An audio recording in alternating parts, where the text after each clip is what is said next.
বাংলাদেশ ব্যাংকের নিযুক্ত প্রশাসকেরা একীভূতকরণ প্রক্রিয়া থাকা শরিয়া ভিত্তিক ৫ ইসলামী ব্যাংকের দায়িত্ব ছেড়েছেন, এ খবর কিন্তু দুদিন আগের। এখন এই প্রতিবেদনটির ভিতরে বিনিয়োগকারীদের জন্য যে ৫ ইসলামী ব্যাংক সম্মিলিত ব্যাংকের অধীনে গিয়েছে এবং নতুন নাম যে সম্মিলিত ইসলামী ব্যাংক গঠন করা হয়েছে, সেটা নিয়ে এই রিপোর্টে কিছু গুরুত্বপূর্ণ তথ্য রয়েছে বিনিয়োগকারীদের জন্য। আশা করছি শেষ পর্যন্ত ভিডিওটি দেখলে আপনারা এখান থেকে বেশ কিছু তথ্য পাবেন। আমানতকারীদের অর্থ ফেরত দিতে ব্যর্থ হওয়া বিগত অন্তর্বর্তীকালীন সরকারের সময় এক্সিম, সোশ্যাল ইসলামী, ফার্স্ট সিকিউরিটি ইসলামী, গ্লোবাল ইসলামী ও ইউনিয়ন ব্যাংকে একীভূত করে সম্মিলিত ইসলামী ব্যাংক গঠনের প্রক্রিয়া শুরু হয়, যা বর্তমান বিএনপি সরকারও অব্যাহত রেখেছে। এই ৫ ব্যাংকের মধ্যে এক্সিম ছিল ব্যাংকার্স অ্যাসোসিয়েশন অব বাংলাদেশের সাবেক চেয়ারম্যান নজরুল ইসলাম মজুমদারের দখলে। বাকি ৪টি ব্যাংকের ছিল আলোচিত ব্যবসায়ী এসালমের দখলে। তারা দুজনেই ক্ষমতাচ্যুত আওয়ামী লীগ সরকারের ঘনিষ্ঠ বলে পরিচিত ছিল। আজকে প্রথম আলোতে এই প্রতিবেদনটি প্রকাশিত হয়েছে এবং প্রতিবেদনের বেশ কিছু চুম্বক অংশ আপনারা জানানোর চেষ্টা করব। ৫ ব্যাংকের একীভূতকরণ প্রক্রিয়া শুরু হলে প্রথমে স্বতন্ত্র পরিচালক ও পরে বাংলাদেশ ব্যাংকের কর্মকর্তাদের প্রশাসনিক দায়িত্ব দেওয়া হয়। গত ১৬ জুলাই সম্মিলিত ইসলামী ব্যাংকের নতুন ব্যবস্থাপনা পরিচালক এমডি হিসেবে দায়িত্ব নেন মোহাম্মদ আবিদুর রহমান শিকদার। সেজন্য বাংলাদেশ ব্যাংক পর্যায়ক্রমে তাদের কর্মকর্তাদের প্রত্যাহার করে নেয়। এসব ব্যাংকের মধ্যে শুধু এক্সিমে একজন উপ ব্যবস্থাপনা পরিচালক ডিএমডি থাকলেও বাকিগুলোতে কিন্তু নেই। নতুন এমডি এক্সিম ব্যাংকে বসেন আর ঘুরে ঘুরে অন্য ব্যাংকগুলোর কার্যক্রম দেখভাল করেন। কিন্তু ৫ ব্যাংকের প্রধান কার্যালয়ে রাজধানীর মতিঝিল, গুলশান ও মহাখালী এলাকায় ছড়িয়ে ছিটিয়ে থাকায় তার পক্ষে একদিনে ৫টি কার্যালয়ে যাওয়া ও সিদ্ধান্ত নেওয়া কঠিন। ডিএমডির মতো শীর্ষস্থানীয় নির্বাহী পদে শূন্যতা প্রসঙ্গে সম্মিলিত ইসলামী ব্যাংকের চেয়ারম্যান কাজী সাইরুল হাসান প্রথম আলোকে বলেছেন, বাংলাদেশ ব্যাংক আর সরাসরি ৫ ব্যাংকের ব্যবসায়িক পরিচালনায় থাকবে না, তবে নিয়ন্ত্রক সংস্থা হিসেবে পূর্ণ তদারকিতে রাখবে। আমরা দ্রুত জ্যেষ্ঠ পদগুলোতে ৪-৫ জন নতুন কর্মকর্তা নিয়োগ দেব। আপাতত এমডি মহোদয় ৫ ব্যাংকের কার্যক্রম দেখছেন এবং যেখানে প্রয়োজন সেখানে তিনি ছুটে যাচ্ছেন, এরকম কথা বলেছেন। পাশাপাশি পুরনো কর্মকর্তাদের উৎসাহিত করে সক্রিয় করার চেষ্টা চলছে। অর্থাৎ এই যে সম্মিলিত ৫ ইসলামী ব্যাংক নিয়ে যে নতুন এমডি নিয়োগের পরে চেয়ারম্যানও নিয়োগ হয়েছে এবং এখন দেখা যাচ্ছে যে আমরা কিন্তু এর আগের ভিডিওতে বলেছিলেন যে ১৫ই আগস্টের মধ্যে সব প্রশাসক প্রত্যাহার করা হয়েছে।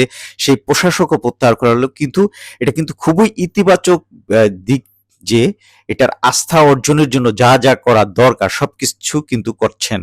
ভবিষ্যৎ পরিকল্পনার হিসেবে সাইরুল হাসান বলেছেন যে একীভূতকরণ যে কার্যক্রম পুরোদমে শুরু হয়েছে, এজন্য কিছুটা সময় প্রয়োজন। আমাদের লক্ষ্য আগামী ১ ডিসেম্বরের মধ্যে ৫ ব্যাংকে আনুষ্ঠানিকভাবে একটি একক ও শক্তিশালী ব্যাংক হিসেবে রূপান্তর করা। অর্থাৎ এই বছরের মধ্যেই এই যেই কার্যক্রমগুলো নিয়েছেন, ইতিমধ্যেই কিন্তু সূচক ফান্ডে ১০,০০০ কোটি টাকার বিনিয়োগ করা হয়েছে। সেই ফান্ড থেকে কিছু টাকার বেশি টাকা আবার বিনিয়োগকারী যাদের এখন একটা স্কিমের মধ্যে যে টাকা দিচ্ছে, একদম যারা শিক্ষা, স্বাস্থ্য এই সংক্রান্ত বড় ধরনের সমস্যায় যারা রয়েছেন তারা ১০ লাখ টাকা তুলতে পারবেন।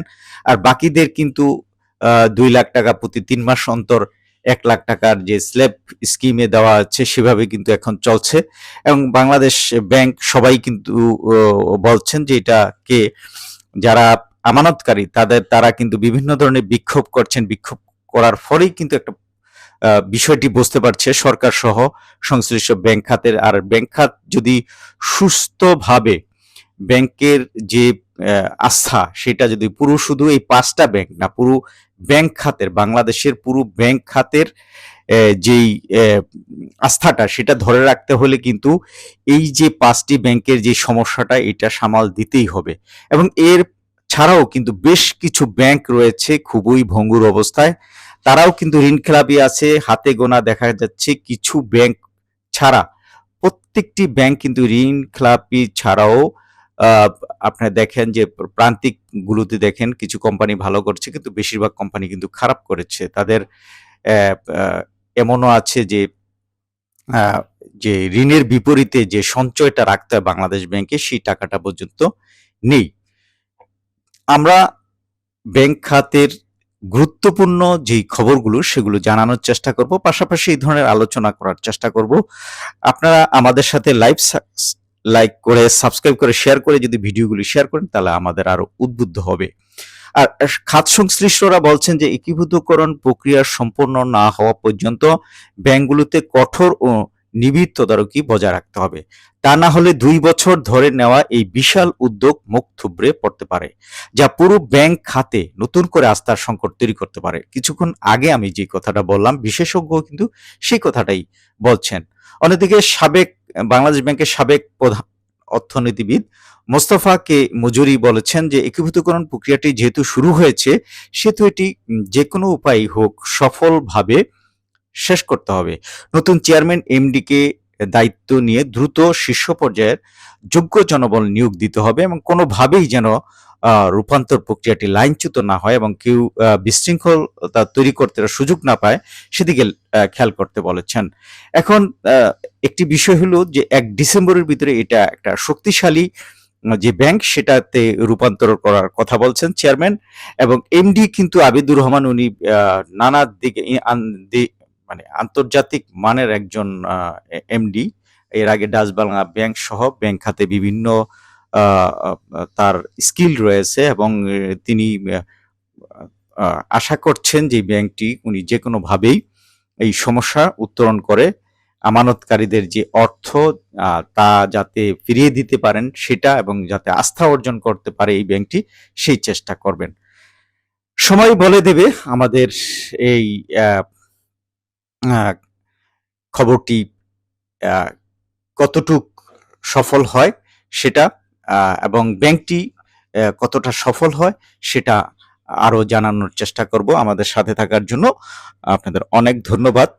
আশা করছি যারা ফেসবুকে দেখছেন তারা ভিডিওটি এই চ্যানেলটি ফলো দিবেন এবং যারা ইউটিউবে দেখছেন আমাদের সাথে সাবস্ক্রাইব করবেন। ধন্যবাদ।